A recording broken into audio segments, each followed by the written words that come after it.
आवश्यकता परमार्थ मार्ग में तितिक्षा की है। साधु का पहला लक्षण अर्थात अध्यात्म मार्ग के पथिक का पहला लक्षण है, भगवान कपिल देव जी ने बताया है, तितिक्षवा, फिर कारुणिकाः, सहनशील। अगर सहनशीलता नहीं है तो फिर आप अपने भजन को, पवित्रता को, हृदय के सद्विचारों को बाहरी व्यवहार के कारण खो देंगे। माया आपके सामने ऐसे बाहरी व्यवहार अनुकूल प्रतिकूल फेंकेगी कि आप आंतरिक स्मरण रहित हो जाएंगे। आपका विचार द्वैत भाव से पुष्ट हो जाएगा। अज्ञान की धरा में किसी से राग या किसी से द्वेष, ये आपके दोनों भजन के ढकने वाले हैं। भजन स्फुरित नहीं होने देंगे। स्फुरित भजन को भी रोक सकते हैं, इतनी माया में सामर्थ्य है। इसीलिए श्रीपाद प्रबोधानंद जी महाराज कह रहे हैं, वागवाणा प्रपतंतु मर्मसु शतम पाद प्रहारा शिरो देशे संतु शतम शतम ध्रुव मनाहारा शतम संतु वा स्मारम स्मारमथापि जीवन धनम तद गौर नीलम महो वंदे चांद्र रसाब्दि मूर्ति मुदितो वत्स्यामि वृंदावने। हे भाई, तुमको ऐसा सहनशील बनना पड़ेगा यदि भगवत प्राप्ति करना चाहते हो, अध्यात्म की दिव्य भूमिकाओं में स्थित होना चाहते हो, दुख रहित, शोक रहित, चिंता रहित, विषाद रहित, जन्म मरण के चक्र से बिलग महासुख को प्राप्त करना चाहते हो, तो तुम्हें सहनशील बनना पड़ेगा। बाहर का भ्रमात्मक व्यवहार आपके हृदय को विचलित करने की चेष्टा करेगा, आपको सावधान रहना है। वागवाणा प्रपतंतु मर्मसु शतम, सबसे ज्यादा कष्टप्रद होता है प्रियजनों के द्वारा किया हुआ वाणी द्वारा अपमान। परिचय व्यवहार जिनसे हमारा है, वो जब हमारे को कटु वचन बोलते हैं, परुख वचन बोलते हैं, दुर्वचन बोलते हैं, उपहास करते हैं, वो बाण की तरह हृदय में चुभता रहता है। बाहर का प्रहार तो घाव भर जाने पर ठीक हो जाता है, पर वाणी का प्रहार वर्षों हृदय में वो कष्ट देता रहता है। इसने ये बोला था। और प्रियजनों द्वारा, बाहरी कोई ऐसे तो पता नहीं किस स्वभाव का है, क्यों ऐसा बोल रहा है, हम मन को समझा सकते हैं, लेकिन अपने प्रियजन जिन्हें हमने अपना माना है, सुहृद माना है, मित्र माना है, निजजन माना है, वो जब वाणी के द्वारा प्रहार करेंगे वाग बाण का, तो सीधे हृदय पे लगता है और वो खरकता रहता है, चुभता रहता है, जलाता रहता है। ये अध्यात्म मार्ग के पथिक की बहुत बड़ी कमजोरी है। परुख बचन अति दुषः श्रवण सुनि तेहि पावक न जरोंगो, कबहू कहो यह रहनि रहोंगो। कभी क्या मैं अध्यात्म मार्ग के, जिन्हें संत महात्मा भक्त उपासक कहते हैं, वैसी रहनी में रह पाऊंगा? क्या लक्षण? बोले कोई बहुत कड़ुआ बोले, जो हमारा संबंधी हो, प्रियजन हो, जिससे हमारा परिचय हो, ऐसा कड़ुआ कि हमारे हृदय को छेद दे, पर हम दुखी नहीं होंगे, हम पलट कर कड़ुआ नहीं बोलेंगे। परुख बचन अति दुषः श्रवण सुनि तेहि पावक न दहोंगो। ये आग की तरह हृदय में एकदम जलन पैदा कर, इसने ऐसा कैसे बोल दिया, हमें सहना है। अगर हम परुख वचन बोलते हैं तो फिर नाम निरंतर नहीं जप पाएंगे। दुखद वचन, परुख वचन, निंदा के वचन बोलने वाली जिह्वा नाम का स्वाद नहीं ले सकती, ध्यान रखना। इसलिए हमें नाम का स्वाद लेना है, निरंतर नाम का रटन जिस जिह्वा से करना है, तो अश्लील संभाषण, प्रपंच वार्ता, निंदा की वार्ता या किसी को दुख देने वाले वचन, सेवक जी महाराज कह रहे दुखद वचन कबहू न कहाय, आदेश है। कि यदि नाम व्यापक हो तो सावधान, कभी किसी के हृदय पर चोट पहुंचे ऐसे वागवाण का प्रहार मत करना, पर यदि तुम्हारे प्रति कोई कर रहा है तो सह जाना, पलट कर जवाब मत देना। इससे आपकी उत्तम भूमिका जागृत होगी भक्ति की। श्रीपाद कह रहे कि ऐसा भी आपको कोई कह सकता है, चौरोयम पतितोय मित्यति वदन संतर्जयन स्ताड़यन वधनन सर्वजनोप्यनागसमिमं सर्वत्र चोद्वेजयेत् अंतः क्लेशमतीव दुस्सहतरं प्राप्नोति नानाविधैर् दुःखैरर्ध्यत एव चेत्तदपि मे देहोस्तु वृंदावने। भाई तुम्हें कोई कह सकता है ए बड़ा ये चोर है, ऐसा बोल, पतितोयमित्यति वदनन, और भी कुछ बोल सकता है, ए नाटक चल रहा है माया का, सब पाखंडी है, चोर है, दुष्ट है, संतर्जयस। हो सकता है भगवान तुम्हारे सामने भेजें और वो तुम्हें गाली दे, निंदा करे, अपमान करे, या फिर वो तुम्हें दंड भी देने लगे, ऐसा भी हो सकता है। बड़े बड़े सिद्ध महापुरुषों के साथ ऐसी लीलाएं होती हैं। ये अपने ब्रज के भक्तों में पढ़ के देख लो। पंडित बाबा श्री रामकृष्ण जी महाराज बहुत बड़े महापुरुष थे। भंडारा किसी भगत ने किया तो दिन में सब शाम के कुछ लोग गए और कहा भंडारा हुआ था, कुछ भेंट आई होगी, कुछ खान पान की। वहाँ कुछ नहीं, कुटिया में। उनका यहाँ तो कुछ नहीं, एक लाठी मारी, रक्त रंजित कुटिया में ढूंढा, वास्तविक कुछ नहीं था। वो तो अकिंचन भगवत प्रेमी महापुरुष, कुछ नहीं बोले बाबा। उन्होंने जब देखा कुछ नहीं तो अपने गमछा से उनके ऐसे पे, वो कोई बात कोई, आप जाओ। नाराज नहीं हुए, साप नहीं दिया, कोई दंड नहीं दिया और किसी से कहा नहीं, भावना भी नहीं की कि इनको दंड मिलेगा। ढूंढी घाट है गंगा के किनारे, जहां पूर्व गुरु आश्रम में रहते थे, कुछ किलोमीटर दूर गंगा जी के ही पावन तट पर है श्री स्वामी आत्मा प्रकाश जी महाराज। निरंतर सिद्धासन और पद्मासन में बैठे रहने के कारण उनकी टांगे ऐसे हो गई थी, ऐसे ऐसे चल रही, अस्थिमात्र हुए, मुख तेज मंडल युक्त। और महाबली हनुमान जी की आराधना, बहुत दिव्य स्थान। जब वो निकलते तो शास्त्रों लोग ऐसे साष्टांग लेटे पड़े रहते। महापुरुषों का प्रभाव होता है। अब लोगों को जब ऐसा देखने को लगता है तो लगता है अर्थव्यवस्था होगी। देखो, अर्थव्यवस्था एक अलग और भाव व्यवस्था एक अलग होता है। भाव में जैसे शास्त्रों लोग हैं तो ऐसा थोड़ी है कि उनके पास अर्थ की बहुतायत हो जाती है, ऐसा नहीं है।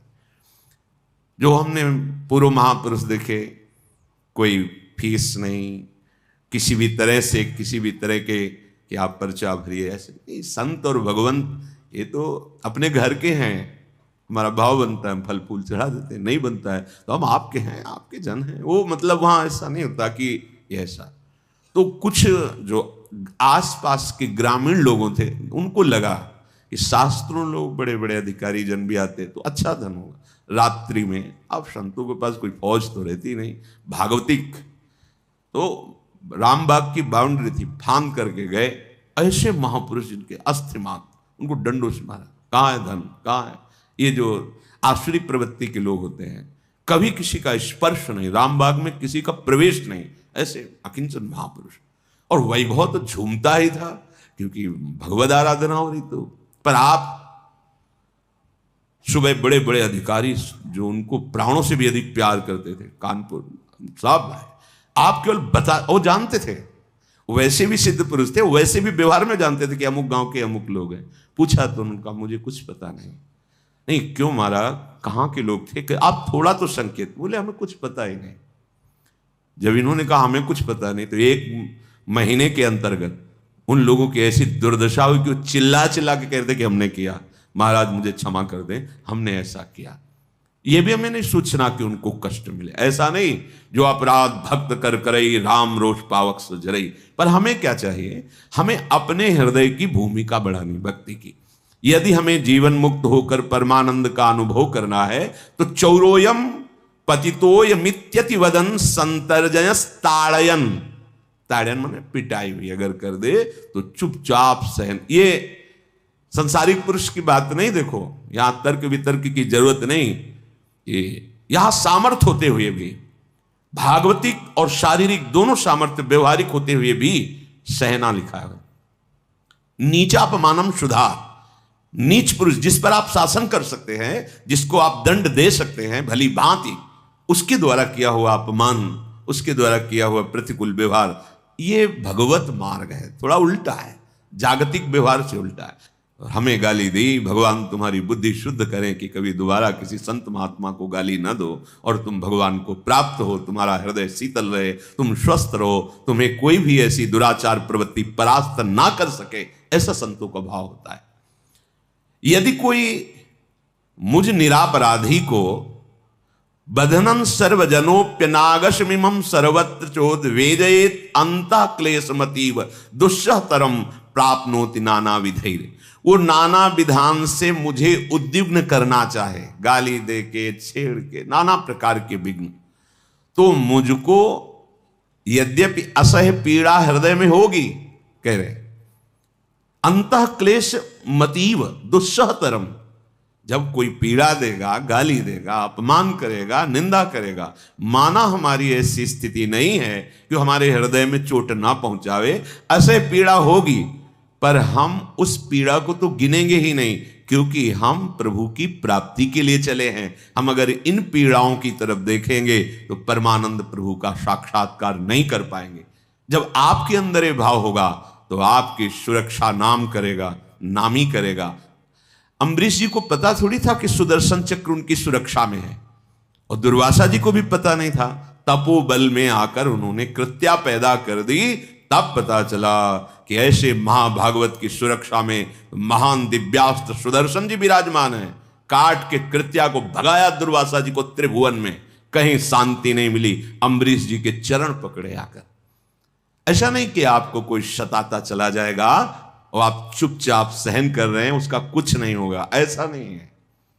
पर आपको ऐसा भी नहीं सोच रहा है उमा क्षमा श्राप होते भारी। आपको सच्ची मानिए, ऐसा बड़े बड़े सिद्ध महापुरुषों के जीवन में ऐसी लीलाएं होती हैं। डाकोर के रामदास जी महाराज का नियम था, एकादशी को श्री ठाकुर जी, छोड़ ठाकुर जी महाराज के द्वारिकाधीश के दर्शन करने जाते, पूरी रात कीर्तन करते, उपवास करते। बहुत सी भक्त मंडलियां कीर्तन करती। ठाकुर जी रीझ गए, क्योंकि दैन्यता, असमर्थता, अपने में जब अशरण भाव, कोई मेरा नहीं, हे प्रभु आपके सिवा, वो ऐसे ही भक्त थे। जब ठाकुर जी का शयन होने का था तो इशारा किया, और किसी को इशारा नहीं दिखाई दी, समझ गए। पीछे वाली खिड़की में गए, बोले देखो अगली एकादशी को जब आना, बैलगाड़ी लेकर आना और यहीं पीछे लगा देना।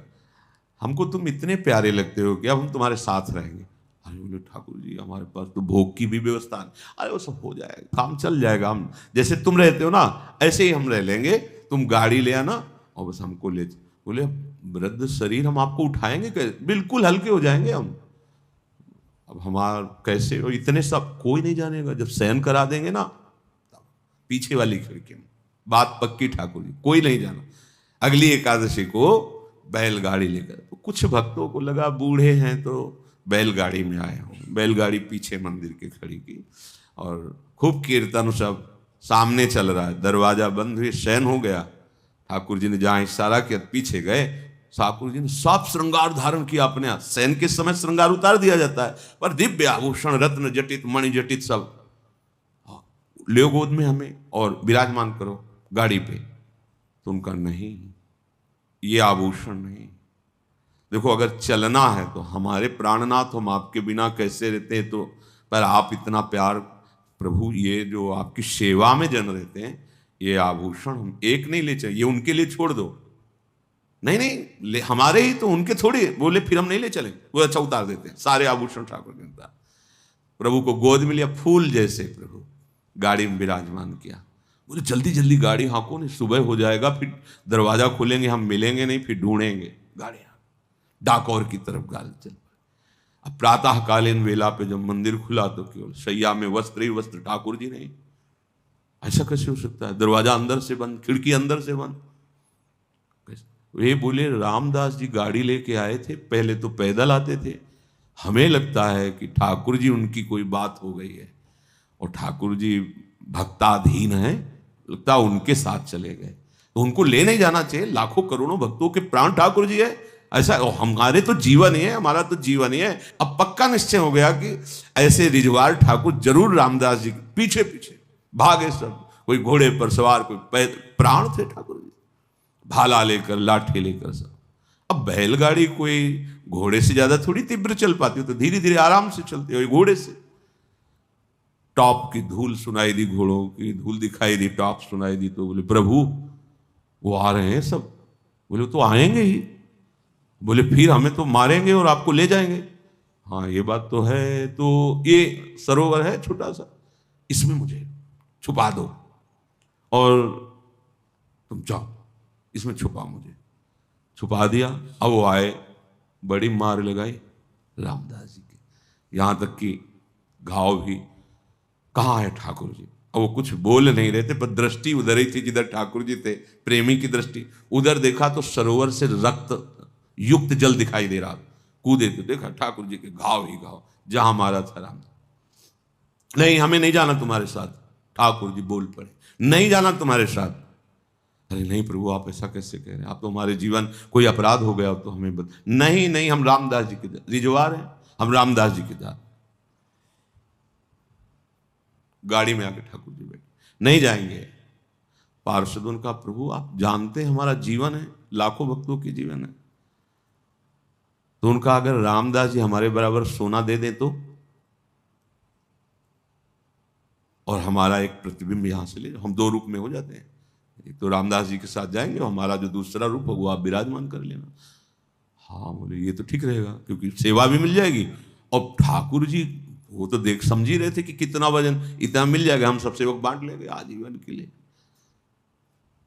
बात तय हो गई। तो उनका घर तक, ठाकुर जी अभी बात करें, घर तक चलना पड़ेगा। रामदास जी ने कान में कहा, खाने को नहीं है, तुम सोने की बात कर रहे हो बराबर। बोले हमें पता है, तुम्हारी पत्नी के नाक की एक बाली रखी ना, उतने में तौल जाएंगे हम उतने में तौल जाएंगे। अब तो वो पार्षद गण तो बहुत प्रसन्न थे कि ठाकुर जी की वजन भर सोना, मतलब। अब वहां गए, बड़ी भीड़ लग गई। ठाकुर जी रीझ करके रामदास जी की पट्टियां औषधि तौला गया, तराजू लाया गया। इतनी महीन बाली, गरीब भगत महीन बाली में पूरे ठाकुर जी तौल, वो वजनदार। बोले है तो ज्यादा, पर ले जाओ है हमसे ज्यादा है वजन में ये बाली, क्योंकि भगत की बारी, पर उदार हैं, ज्यादा ले जाओ। अरे बोले प्रभु आप क्या? बोले तुम्हें ऐश्वर्य चाहिए, सब मिलेगा, तुम जो इच्छा करोगे मिले। मैं जाऊंगा नहीं, मैं इन्हीं के पास आज भी डाकोर में विराजमान, और आज भी पट्टी बंधती ठाकुर जी के। ये लीला बिहारी कौन सी लीला करते हैं, कैसे करते हैं, ये ब्रह्मा की भी बुद्धि नहीं जान सकती, हमारी आपकी तो अलग बात है। हम जिस मार्ग के पथिक हैं, हमें बस एक सूत्र बचा सकता है। महाप्रभु हरिवंश चंद्र जी ने पहले ही पद में लिखा है, जोई जोई प्यारो करे सोई मोही भावे। प्यार का स्वरूप भी यही है। क्या कर रहे हो, क्यों कर रहे हो, कैसे होगा, कि ये क्यों मैं कैसे, ये सब छोड़ो। सर्व मंगल विधानकारी भगवान, आश्रित हूं मैं आपका, अब जैसा। श्री स्वामी हरदास जी, ज्यों ज्यों राखत हो त्यों त्यों रहियत हो हरि, जैसे आप रखो। तो प्यारे सर्वज्ञ हैं, सर्व महिमामय हैं, उनका विधान मंगलमय है। यदि शरीर को पीड़ा पहुंचना उनका विधान है, तो करोड़ों सुख से भी बढ़कर वो दुख हमारे लिए बंधनीय है, वांछनीय है। क्योंकि मेरे प्रभु ने दिया है ना, प्रभु का दिया हुआ हर विधान मेरे लिए परम सुखद, प्रेमी के द्वारा किया हुआ हर विधान प्रेमी, अपार सुख मिलता है। बस हमारे अंदर शरीर से प्रेम होने के कारण फिर प्रभु के प्रति हमारा भाव गड़बड़ होने लगता है कि आपने ही तो हमें इशारा किया था कि ले जाना हो, भाला मरवा दिए, लाठी मरवा दिए। भाई ये करवाना था क्या आपको? नहीं ले जाएंगे महाराज हम आपको, अभी तो रास्ते में आए तो आपने हमारे हाल, बूढ़े आदमी इतना पिटवा। बड़े लीला बिहारी, इनकी लीला में मस्त रहो, ये अपनापन आपके हृदय में ऐसे भर देंगे कि ना शरीर से अपनापन रह जाएगा, ना भोगों से रह जाएगा जो हमारे बंधन कारक दुख देने वाले हैं। इसलिए हमारी ये बातें समझ में नहीं आई। कोई हमें पतित कहे, पाखंडी कहे, नीच कहे, पीटे, हम चुपचाप सह लें, इतना तो नहीं सहेंगे। तो जहां पहुंचना है यही अग्नि आपको ऊपर चढ़ाती है। देखो, जहां हमें ऊंचाई पर चढ़ना है उसके लिए हमें पावर चाहिए। जब हम किसी को गाली देते हैं, किसी का अमंगल मनाते हैं, तो हमारी अध्यात्म ऊर्जा शक्ति नष्ट होती है। और जब हमें कोई गाली देता है, हमें कोई दंडित करता है, तो हमारी ऊर्जा शक्ति बढ़ती है, और ऐसे बढ़ती है कि हमें ऊंची भूमिका पे पहुंचा देती है। जैसे कोई वस्तु ऊपर भेजनी हो तो नीचे प्रज्वलित ऊर्जा चाहिए, अग्नि, वो उसे फोर्स में ऊपर की तरफ बढ़ाती है। तो ये जो हमें प्रतिकूलता अग्नि मिलती है, ये हमें ऊपर उठाने के लिए मिलती है। पर हमारी सोच सही ना होने के कारण, गुरुजनों के वचनों में विश्वास ना होने के कारण, भगवान के मंगल भवन विधान पे विश्वास ना होने के कारण, मुझे लगता है जलन क्यों दे रहे हैं, नहीं देना चाहिए। यही तो इसकी बुद्धि में बैठ के हमें गाली दे। सच्ची मानिए, कई जगह ऐसा देखा है कि भगवान ने प्रतिकूलता देकर के ऊंचाई पर चढ़ाया है। अगर प्रतिकूलता ना देते तो राग में फंस जाते। जहां हम राग में फंसने के लिए कहीं सोचा कि कोई तो मेरा है, वही ऐसी प्रतिकूलता का आचरण कि जिससे लगने लगा नहीं प्रिया जो आपके सिवा कोई नहीं, आपके सिवा। सच्ची मानिए, वो ऐसे दुलार करके हमें बचाती हैं, नहीं तो हम फंसे फंसाए हैं।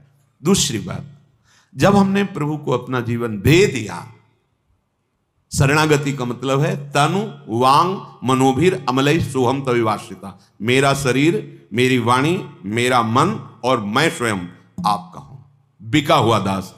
अब हमारा अधिकार नहीं कि आप हमारा पूजन करवाएं या आप हमें पिटवाएं। पूजन में हम बोले जय श्री राधे, बड़ी कृपा, और जब पिटवाएं तब हम कहें कि कहां हो आप, ये क्या हो रहा है। ऐसा नहीं, अब मेरा रहा ही नहीं, आपका है, जैसे चाहो प्रभु वैसे विधान करो, ये परमार्थ है।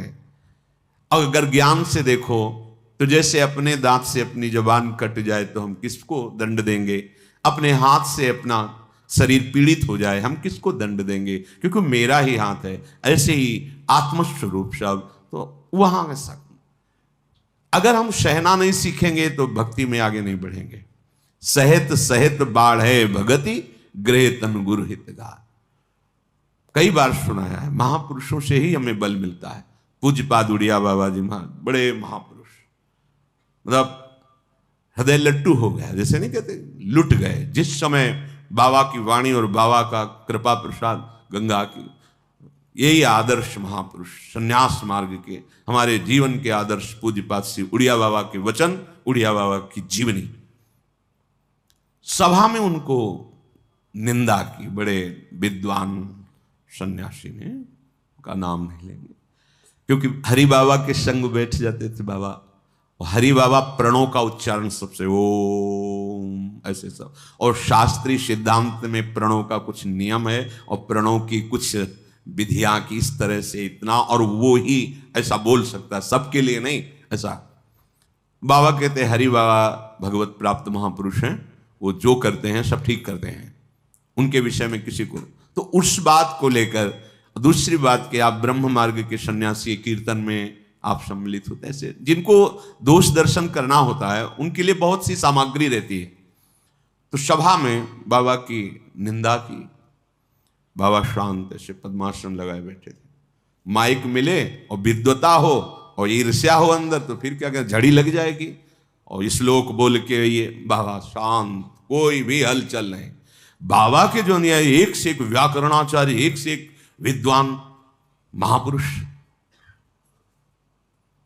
बार बार ऐसे, तो बाबा शांत शांत 1 घंटा तक बोलते। जब सभा संपन्न हुई, कुटिया है, जो ही कुटिया है सब बड़े बड़े विद्वान, बाबा आप बोल देते बस आपने रोक दिया, नहीं तो जबान उनकी नहीं। हाँ, यही सत्संग का फल है, यही आप लोग विद्वता शास्त्र स्वाध्याय की। अरे वो क्या गलत बोल रहे थे भाई, आत्म तत्व तो एक ही है, तो मेरी ही आत्मा है। और शरीर धर्म की तो निंदा शास्त्रों ने भी की है, वो भी कर रहे थे, तो कौन सी बात, मुझे तो कुछ गलत नहीं लगा। वो जो संत हैं वो जो बोल रहे थे ठीक बोल रहे थे, पंचभूत एक ही है, आत्म तत्व एक ही है। अरे अपने द्वारा अपनी निंदा कोई बुरी लगती है क्या? मैं बहुत नीच अधम हूं, ये तो प्रभु की कृपा है, सब सभा में बोल देते। जब कोई सभा में उसको खड़ा होकर बोले तो बाबा ने कहा अपने द्वारा अपनी की हुई निंदा कोई बुरी लगती, ये सब आत्मस्थ, ये है ज्ञान। हमको सहना है, हमारी कच्चाई है, यदि हम नहीं सह पाते हैं तो उस कच्चाई की स्थिति में भी कह रहे हैं, अंतः क्लेश मतीव दुस्सह तरम प्राप्नोति नाना विधि। नाना विधान से कोई तुम्हारे अंतःकरण में दुस्सह माने सह नहीं सकते, इतनी कोई पीड़ा दे रहा है तो भी तुम्हें सोचना है क्या, इससे बच जाओगे। बोले दुखई हृदयत एव चेत दपि में देहोस्ति वृंदावन। मैं मुझे तो इस वृंदावन की रज में मृत्यु स्वीकार करनी है, प्राण त्यागना है। तो ये तो प्राण तो नहीं ले रहा ना, गाली तो दे रहा है, ये तो छोटी बात। मैं तो यहां प्राण त्यागने आया हूं। जय श्री भट्ट धूलि धूसर तन यह आशा, इस रज में लौटता हुआ, हा किशोरी, हा प्रियाजू, हा लालजू, हा प्राण प्यारे राधा वल्लभ लाल, ऐसा बोलता हुआ मर जाऊं, प्राण त्याग दूं। मैं तो इसके लिए आया हूं, तो इतने में क्या मुझे दुख प्राप्त होगा? अगर स्थिति नहीं है तो भी मुझे इस भाव से सहना है। मानो तुम्हारा वृंदावन में शरीर त्यागने का भाव नहीं, तो जैसे कोई तुम्हें फंसा के गाली दे के रोकना चाहे और तुम्हारे पास बहुत कीमती रुपए स्वर्ण आदि हो, तो आप फिर चुपचाप भागोगे कि अब मुझे किसी तरह अपने को बचा के निकलना है, बस ऐसे ही तुम्हें निकलना है। तुम्हें बहुत कीमती मिल गया राधा नाम, सतत स्मरण करने का सौभाग्य, परमार्थ का मार्ग, आंतरिक ऊर्जा शक्ति का वर्धन करने वाला अध्यात्म मार्ग, बचा के निकल जाओ। ये लुटेरे हैं, तुम्हारे अध्यात्म शक्ति को लूटने के लिए, तुम्हारे हृदय में क्रोध पैदा करके, दुर्वचन बुलवाने के लिए, स्थिति को भंग करने के लिए ये नाना विधान से ऐसी दुष्टता करेंगे। पर तुम्हें अपने को बचाना है किसी भी भाव में। जब तक विचार नहीं करोगे तब तक बच नहीं सकते, उसका विचार करने लगोगे तो बच नहीं पाओगे। जो कटुवचन बोलता है, दुर्वचन बोलता है, अपमान कर रहा है, वो बेचारा अज्ञानी हो तो मरा हुआ है, केवल दिखाई दे रहा है जीवित प्राण चल रहे हैं। जिसके हृदय में भक्ति नहीं, सत्य नहीं, धर्म नहीं, जितेंद्रियता नहीं, भगवत प्रियता नहीं, वो क्या जीवन? आपको विचार के द्वारा अपने आप को बचाना है। श्रीपाद कह रहे वागवाणा प्रपतंतु मरमसु सतम पाद प्रहारा शिरो। कोई लात मारे, पाद प्रहारा, फिर भी नहीं देखना। ये हमने आंखों से देख। हरगोविंद जी के पांडाल में पहले रासलीला होती थी, बहुत समय बदलता जा रहा है। श्री स्वामी राम स्वरूप जी का पांडाल, हरगोविंद जी, ये तो सिद्ध रास के स्थल। सावन भर तो महीने भर धूम मची रहे, और फिर ऐसे होते रहते थे अनुष्ठान रास के। बहुत रास रंग जमा हुआ था शाम का समय। एक अवधूत महात्मा कहां से आए थे कुछ पता नहीं, दिगंबर, कोई कपड़ा शरीर में नहीं, वो सबसे पीछे खड़े होकर रास बिहारी को ऐसे ताक रहे थे। पता नहीं किस कौन से दिमाग का वो व्यक्ति था, बूट पहने हुए, पैंट शर्ट ऐसा, जैसे अच्छे कपड़े पहने हुए, मारी लात पीछे से उनके, तो अचानक लात प्रहार उनसे गिर पड़े। फिर संभल के ऐसे देखे, वो 2-4 लात, कोई रोक नहीं रहा था, 2-4 लात मारे। संसारी आदमी, वो सोच रहा था नंग धड़ंग सब यहाँ कैसे खड़ा है, ऐसा ना जानता होगा या जो भगवान की प्रेरणा हो। वो एक बार उसको देखा नहीं कि किसने मारता है, हम यही देख रहे थे। एक बार भी लौट के नहीं देखा कि कौन मार। जब 2-4-6 बार बराबर ऐसे लात, मुड़ गए और मुड़कर चल दिए, और फोगला की तरफ ऐसे मुड़कर नहीं देखा उन्होंने, उसको मुड़ के नहीं देखा जो मार रहा। बार बार हृदय बलिहार जाता था। धन्य है, कितनी महान स्थिति इस महापुरुष की है कि शरीर राग रहित, मतलब दिगंबर हो जाना कोई बड़ी बात नहीं है, लेकिन शरीर राग रहित अगर स्थिति ना होती, वास्तविक दिगंबर है, पांच भौतिक स्थिति से ऊपर है वो। नहीं तो ऐसा तो हो ही जाता है ना कि भाई 1-2 लात तो चलो ठीक, ये बार बार आप मार रहे हो, क्या बात है, क्या बात है, आप क्यों मार रहे हो? प्रश्नोत्तर, मौन, देखा भी नहीं। ये वास्तविक भागवती की स्थिति ऐसी ही होती है। सतम पाद प्रहारा शिरो, कांप जाओगे बात सुन के, नहीं ऐसा लगेगा ऐसा कैसे हो सकता है, ये तो बहुत ही, हाँ अपने लिए कठिन है, लेकिन प्रभु की कृपा से कुछ दुर्लभ नहीं। हृदय में आपके वो स्थिति दे देना, कुछ दुर्लभ नहीं। 5 वर्ष के प्रहलाद जी हैं, ऐसी बड़ी स्थिति के महापुरुष है, पूछो मत। कितना विरोध त्रिभुवनपति कर रहा, पर कोई भय नहीं, डरो मत। भगवान जिस मार्ग में चलाते वैसी सामर्थ्य भी देते, उन्हीं की सामर्थ्य से होता है। अपने में तो हो सकता है कि बिल्कुल ना सहन कर पाए, पर प्रभु कृपा करे तो इससे भी बड़ा सहन कर सकते हैं। प्रभु की सामर्थ्य में हमें संशय नहीं करना। अपनी सामर्थ्य तो सदैव संशय युक्त ही है, पर प्रभु की सामर्थ्य से कुछ भी हो सकता है। देशे संतु शतम शतम ध्रुव मनाहारा शतम संतु वा। हमें धाम जाना है, हमें वृंदावन जाना है। बोले वृंदावन बैठे हैं, हाँ बैठे हैं, पर अभी जाना है वृंदावन। दिव्य देह से दिव्य भाव में प्रवेश करके प्यारी जू के संग रहना। अगर ये लोभ जग जाए तो सब कुछ सह जाओगे, सब कुछ सह जाओगे। फतेहगढ़ फर्रुखाबाद जब गंगा किनारे थे ना, तो वहाँ कुछ दिन 2.5 घाटे रुके, तो वहाँ आर्मी के फतेहगढ़ में कैंप हैं, तो वहाँ जो ट्रेनिंग के लिए रेत में दौड़ा रहे थे, तो अपने गंगा किनारे तो देखा था। तो जैसे कोई फिसल गया दौड़ते हुए एकदम बालू में, पूरी वो सब लादे हुए ऐसे, तो उनके जो साहब होते थे, बड़े लोग जो अधिकारी जन होते थे, तो ऐसे उनके पोशाक हटा के पेट पकड़ के ऐसे ऐसे सर सर ऐसे चिल्लाते, दौड़ दौड़, राउंड यही राउंड ले, इतने राउंड कर ऐसे। ये तो बहुत बढ़िया, मतलब बिल्कुल कुछ बोल ही नहीं रहा, बस सर के सिवा सर, वो कितना भी पिटाई हो कुछ नहीं। क्यों? उसे अपने राष्ट्र की सेवा के लिए मजबूत किया जा रहा है। किसी भी स्थिति में हम कहीं भी विचलित ना हो। तो भगवत पार्षद पद के लिए तुम्हारी तैयारी हो रही, और तुम, वो कुछ नहीं बोल रहा, राष्ट्र सेवा के लिए अपने जीवन को अर्पित करने की भावना में उसे इतना मजबूत किया जा रहा है। आगे वो मोटरसाइकिल से चल रहे हैं, पीछे वो दौड़ते चल रहे हैं, साथ में उनके अधिकारियों की गाड़ी चल रही, दौड़ हर जगह पुष्ट करके। पहाड़ों में कितना कष्टप्रद, जहां शुद्ध ऑक्सीजन भी नहीं मिल रही, भोजन भी नहीं, व्यवहार भी, शरीर का निर्वाह करना कठिन, बर्फ ही बर्फ, उसमें भी हमारे जवान। और हम भगवत पार्षद पद पे, फिर हमको ये थोड़ी दो गाली मिल जाए, अपमान मिल जाए, इसको तो सहन करने की सीखना चाहिए। इतना बड़ा हमें पद मिल रहा है, उसकी तैयारी है। क्यों? जब तक सम नहीं होगे तब तक सम तत्व का अनुभव नहीं कर पाओगे। ये विषम संसार है, भगवान सम है। पंडितः समदर्शिनः, वही समत्व को प्राप्त हुआ महापुरुष ही भगवत प्राप्त कहा जाता है। किसी भी द्वंद्व से कोई विचलित ना हो। तो हमें ये ध्यान रखना है कि हमारा जीवन धन स्मारम स्मारम अथापि जीवन धनम तद गौर नीलम हो। अखिल कोटि ब्रह्मांड उपशामी लावण्य समुद्र श्री कृष्ण, और श्री कृष्ण के हृदय का मूर्तिमान प्रेम श्री श्यामाजू।